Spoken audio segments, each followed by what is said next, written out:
మైదా పిండి, hi friends, అందరూ ఎలా ఉన్నారు? బాగున్నారా? చూడండి, బటరు, నేనైతే ఈరోజు బజ్జీలు వేస్తున్నాను. సాల్ట్, మైసూర్ బజ్జీ.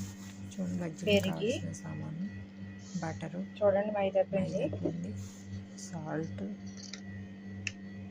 కొద్దిగా చూడండి చక్కెర, రుచికి సరిపడా పెరుగు అన్నీ సాల్ట్, వేసి కలుపుతున్నాను. చూడండి, పెరిగి, పెరుగు వేసాను. ఇప్పుడు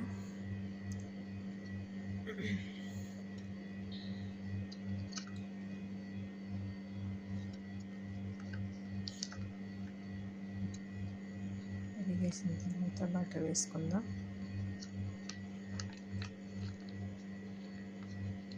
బటర్ అన్నీ వేసి బాగా కలుపుకోవాలి. అన్నీ కలుపుతాను సార్. చూడండి, నేనైతే ఎలా కలుపుతాను. ఇదైతే బజ్జీలకి పిండి మైసూర్ బజ్జీ కలుపుకొని వేస్తున్నాను. తగినన్ని నీళ్ళు చూడండి, మైసూర్ బజ్జీ వేసుకుని కలుపుకుందాం బాగా.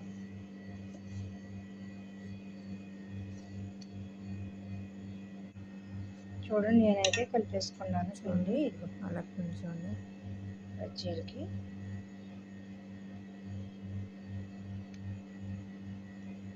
అలా కలుపుకుంటే చాలు.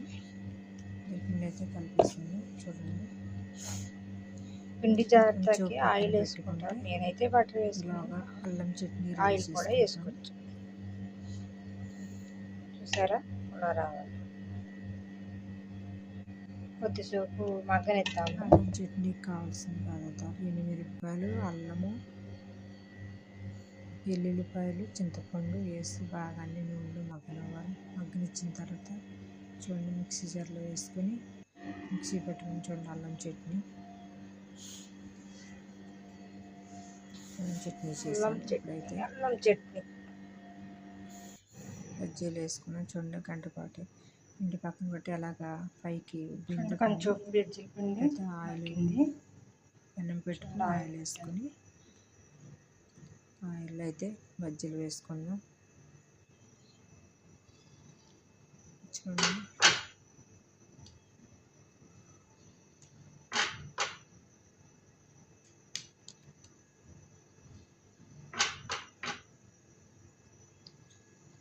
బజ్జీలు బాగా వేసిన వేగుతున్నాయి. చూడండి, మైసూర్ బజ్జీ.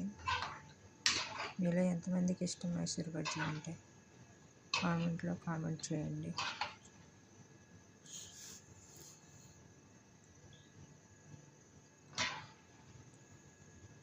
బాగా వేగిన తర్వాత తీసుకుందాం. చూడండి, బాగా వేగినవి అయితే పక్కకు తీసుకుందాం.